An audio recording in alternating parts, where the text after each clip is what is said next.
itu, maka yang terancam terbunuh yang pertama imam besar, Bapak Ustadz, mana orangnya? Imam besar Masjid Raya Al-Mukhlis. Nah, hadirin yang berbahagia, kita kembali.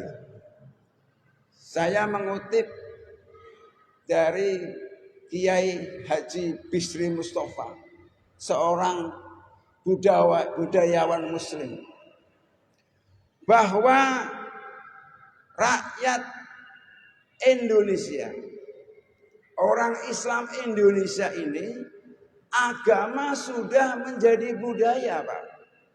Ingat ya, agama sudah menjadi budaya.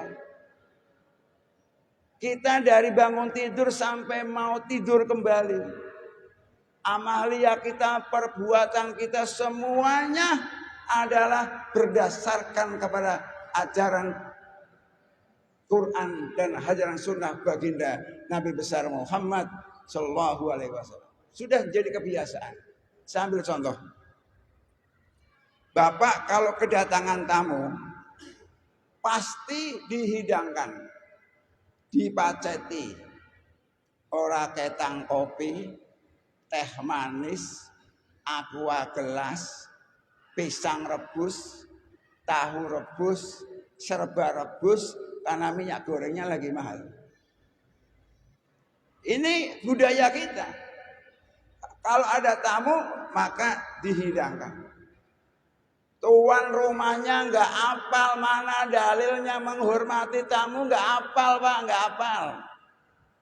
Nggak perlu dalil. Yang tahu dalil baru Pak Joni Dul Hadi, tahu dalilnya. Makanya yu'minuna billahi wal yaumil akhir fal yukrim doifah. Ini dalilnya. Siapa yang beriman kepada Allah dan hari akhir, hormatilah tamunya. Udah jadi budaya, nggak perlu dalil. Sudah menjadi budaya menghormati tetangga. Sudah menjadi budaya tolong menolong antara satu dengan yang lainnya. Ta'awanu alal birri wat taqwa wala ta'awanu al ismi wal udwan. Ini dalilnya. Sehingga kalau ada orang sedikit-dikit dalil biasanya ngajinya kurang banyak. Sehingga timbullah intoleransi, gak suka sama paham orang lain, akhirnya radikal yang terjadi pada diri mereka. Oleh karena itu, posisi kita bulan puasa ini, Pak, ini diingatkan kembali. Puasa ini ditegur kita. Islam ini ibadahnya tidak hanya terlihat saja. Lahirnya ibadah, formalnya ibadah, tapi isinya belum tentu. Yang penting isinya. Makanya Nabi bersabda, kam shaimin laisa lahu min siyamil juwal atas. Banyak yang puasa nggak dapat apa-apa, cuma lapar dan haus karena isinya nggak ada.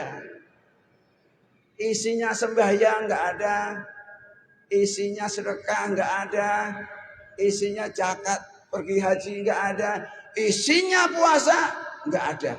Mengapa? Karena puasanya hanya lahirnya saja. Puasanya hanya tidak makan dan tidak minum saja, tapi isi substansinya tidak dilaksanakan. Mana isinya? Hadirin yang berbahagia, kalau kita baca teori tasawuf,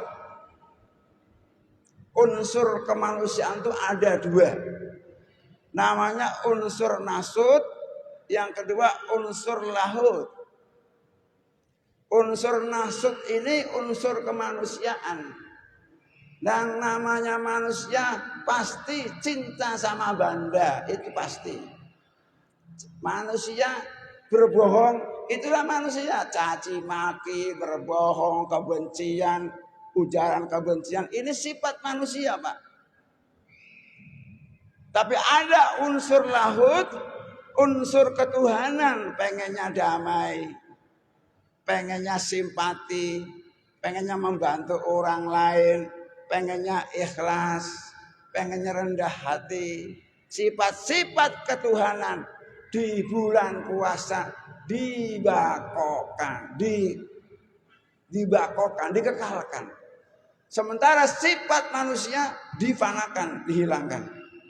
Orang puasa yang bisa memfanakan sifat-sifat kemanusiaan, membakokan sifat ketuhanan, insya Allah puasanya terlihat secara lahir, tapi isinya sesuai dengan permintaan daripada hasil puasa itu sendiri. Orang yang puasa lahir dan batin, maka ganjarannya yang ngitung Allah Subhanahu wa taala. As-saumuli wa ana ajzibihi. Hanya ibadah puasa hanya untukku, kata Allah. Aku yang balas, tergantung aku balasnya berapa. Kan ada, kalau pahala itu kan ada hitungannya. Contoh Pak, sholatun fil masjidi, sembahyang di masjidku, Masjid Nabawi maksudnya, di Madinah. Itu afdalu min alfi sholatin fima siwah. Sembahyang di Masjid Nabawi ganjarannya 1000 saudara dibandingkan sholat yang lain, ditentukan 1000.